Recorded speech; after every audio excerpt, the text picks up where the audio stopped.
Hello my friend, and welcome back to the studio, and welcome to this tutorial on painting a pine tree. Now, before we get stuck into it, if we haven't met before, my name's Andrew Tischler. You can call me Tish, and I'm making this video here for you right now because of the sheer volume of comments and messages and emails that I've received with loads of requests on beginner-friendly courses and tutorials and videos here on YouTube.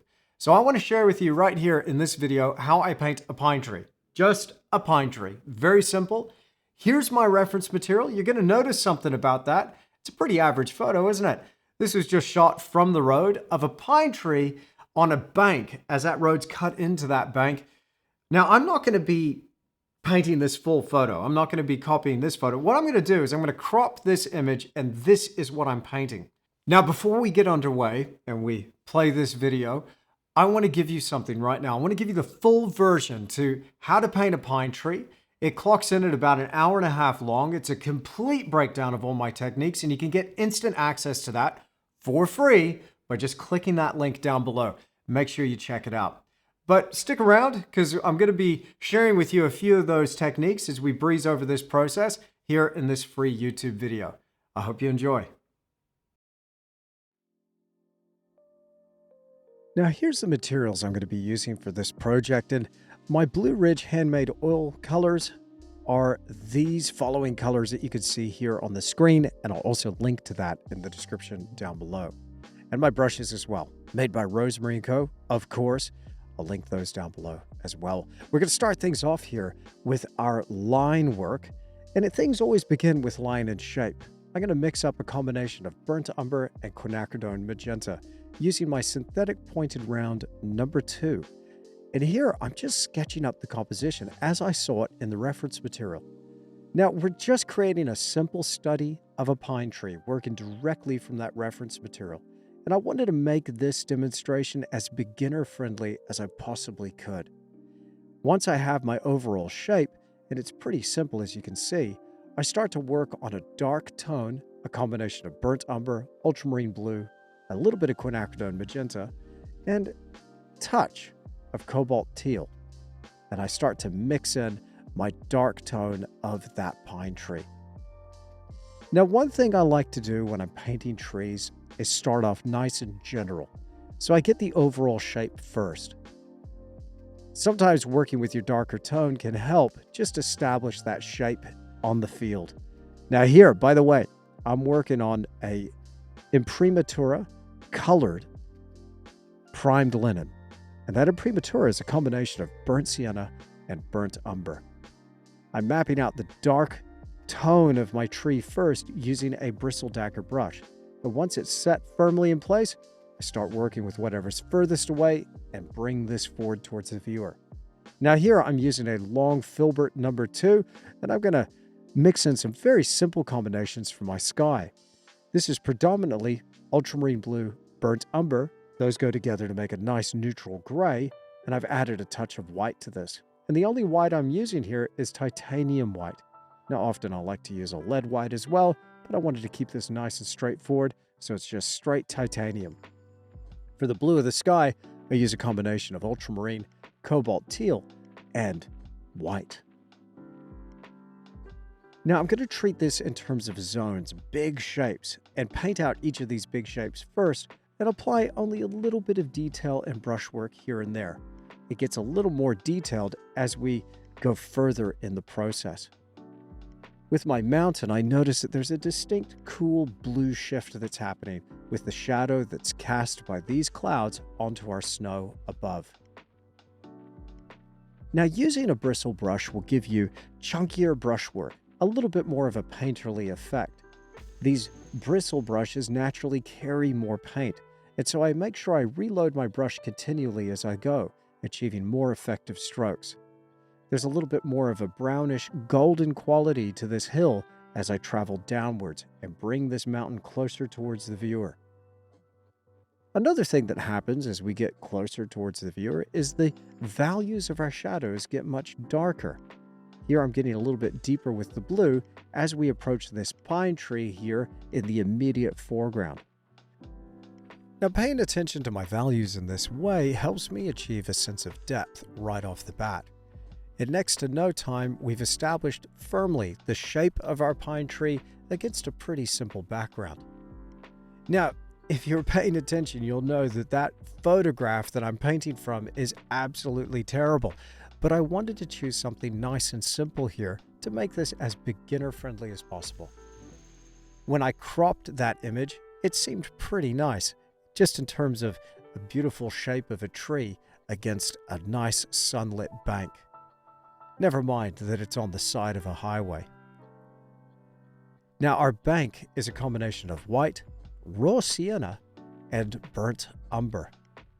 And again, I'm painting this in with a long filbert bristle brush. I like to create zones within my painting and then work from zone to zone, bringing those edges of my zones together. It's at the edges that you get to apply a little bit of brushwork and a slight amount of blending, tying everything together.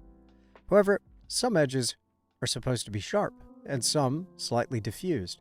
So that's one thing I was playing with here with this painting, is trying to get a really nice contrast between that pine tree and the background hills. Now, as I work that edge of the sky, I bring this in and start painting around the profile of the pine tree, cutting in little windows between clumps of pine needles. For this, I'm using a Tish dagger brush, a bristle brush. Yes, named after me. I really love this brush. It is phenomenal with the level of detail, if we can call it that you can achieve, but also the versatility of this brush is what really makes it unique, creating broad strokes, lines, and little pinpoints here and there. By just twisting that handle, you change the way it impacts that surface, and you can create a wide variety of strokes. You can see as I work from the top down, working that profile edge of the tree, you can start to cut out the shape pretty quickly, thinking in terms of negative and positive space. Now, when I'm working with negative spaces or negative shapes, that simply refers to wherever the tree isn't, so using the background to cut the shape of the tree itself. While I'm here, I go ahead and add just a few highlights to the front of some of these pine needles that are catching the light. The trick with trees that I find is not going too far with the detail too soon. Just taking a slow and steady approach, but painting your big shapes first, working from general to specific. There will be a time for detail, of course, but that's not till the end of the process. Here, this is a combination of cobalt teal with a little bit of raw sienna, making a really nice pine needle green. Just a slight lift in the tone is all you need to separate it from some of those shadows. Now the shadows we'll go back and rework and make even darker, but we'll do that shortly.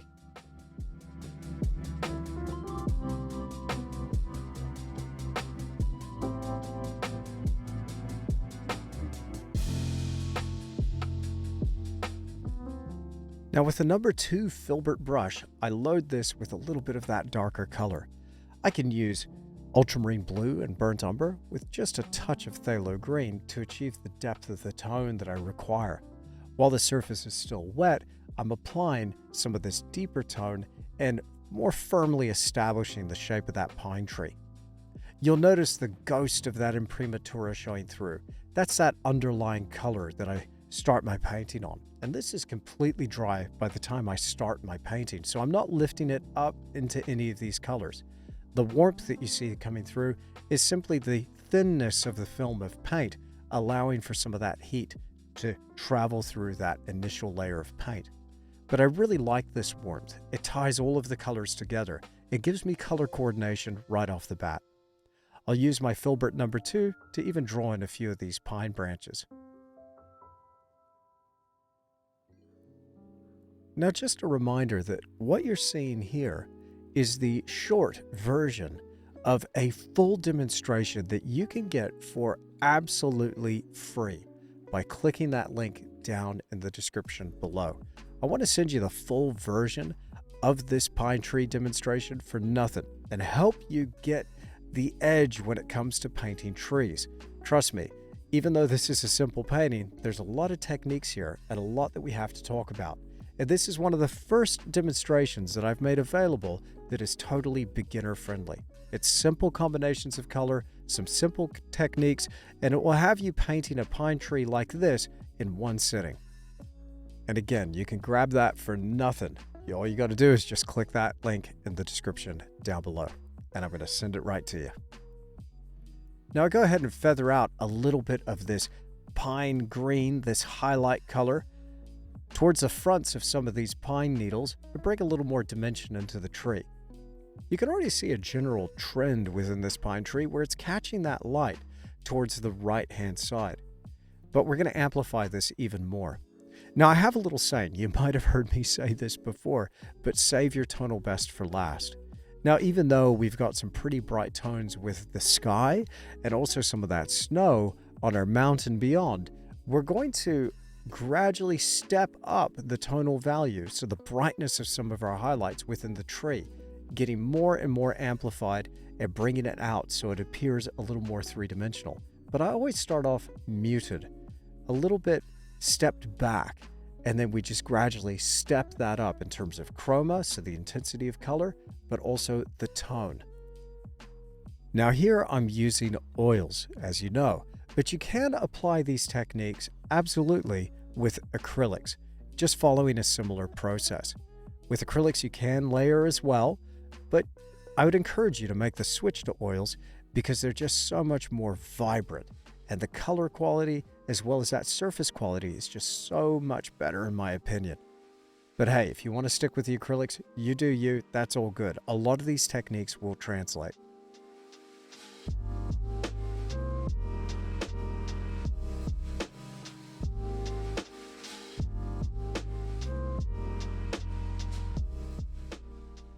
I decided to step down the tone and make it a little bit darker in the foothills just beyond our pine tree.